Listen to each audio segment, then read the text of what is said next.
I jumped right in, and that was a great experience in terms of just learning how to get to know people in a church setting, and they got to know me, and I participated in some classes. I participated in a Greek class, and Wait, like Greek language? yeah, So you're learning Greek? I was. Yeah. That's amazing.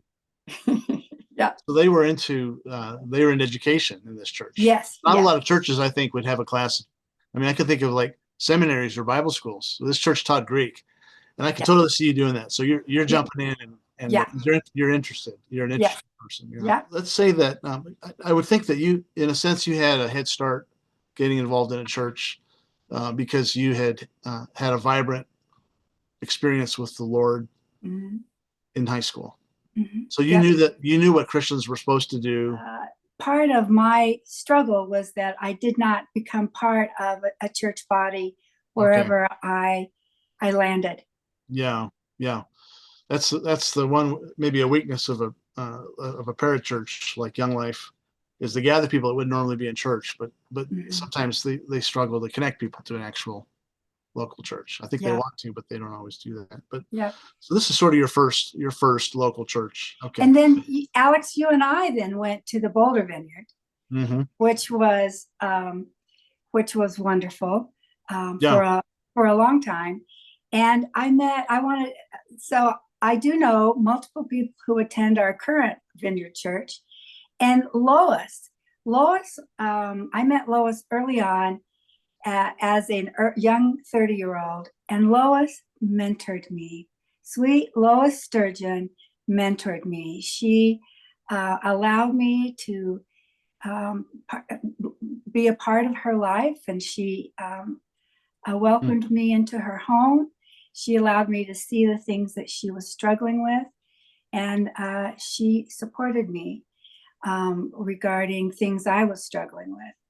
And I will always be eternally grateful. Wow. Well, I have a Lois story also, so which isn't a whole lot different than yours. We just were doing the kids ministry together, but she was somehow she mentored while serving, uh, Mm-hmm, uh, mm-hmm. Yeah. supporting and serving as we tried to lead, but she was clearly providing the mentorship and the leadership. So people go to church, maybe they're, who knows what they're looking for, what they have in their mind of what it is they expect to get from church. But if you could say there's certain things that if people come into church that will facilitate them gelling with other people. I think being authentic is huge. Um, Being able to uh,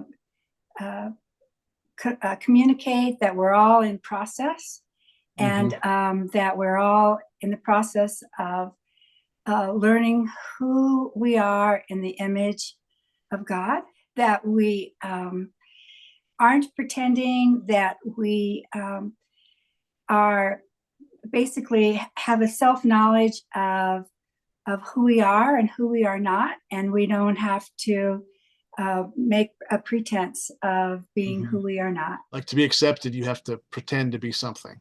It's not. Yeah, that makes me think of like middle school. Like if you're getting accepted, you Yes. have to. If you're not a cheerleader or a jock, you have to either pretend to be one or find a group that has its own set of things that you have to pretend. Maybe you can pretend more successfully. Do you think churches generally are a place where people can be authentic? I guess in your experience, it sounds like maybe you would say yes. I would say that's a mixed bag.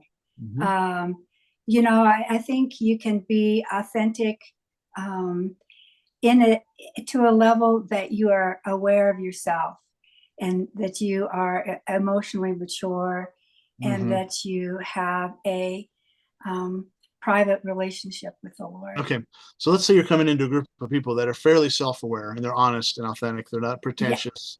yeah. They're not pretending to be something they're not. If you're a stranger coming into that, are you more likely to become that way as well? Like, does it sort of carry over? Is there like Mm-hmm. I think that freedom, if you see that freedom, that you are indeed freed up with that, and I think that it lends to a more loving perception of who Christ is. Our church is unique. Some people have called us the land of misfit toys.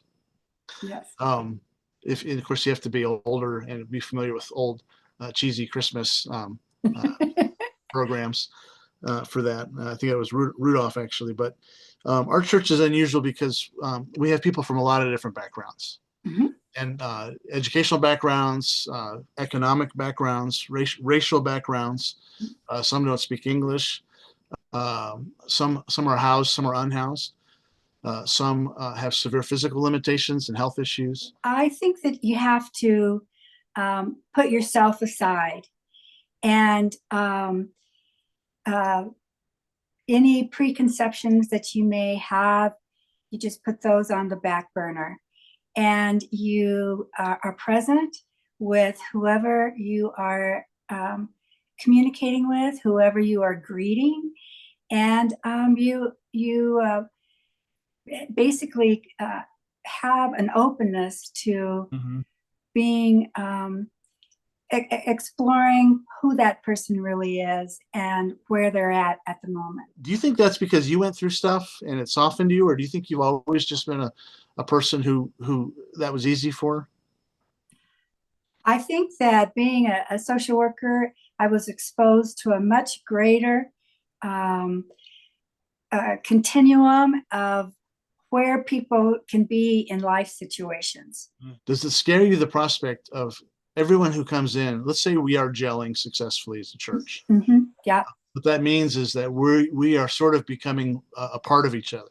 We're opening our lives to each other to create something that's larger than ourselves. And yeah, we're opening ourselves to being changed by the other person.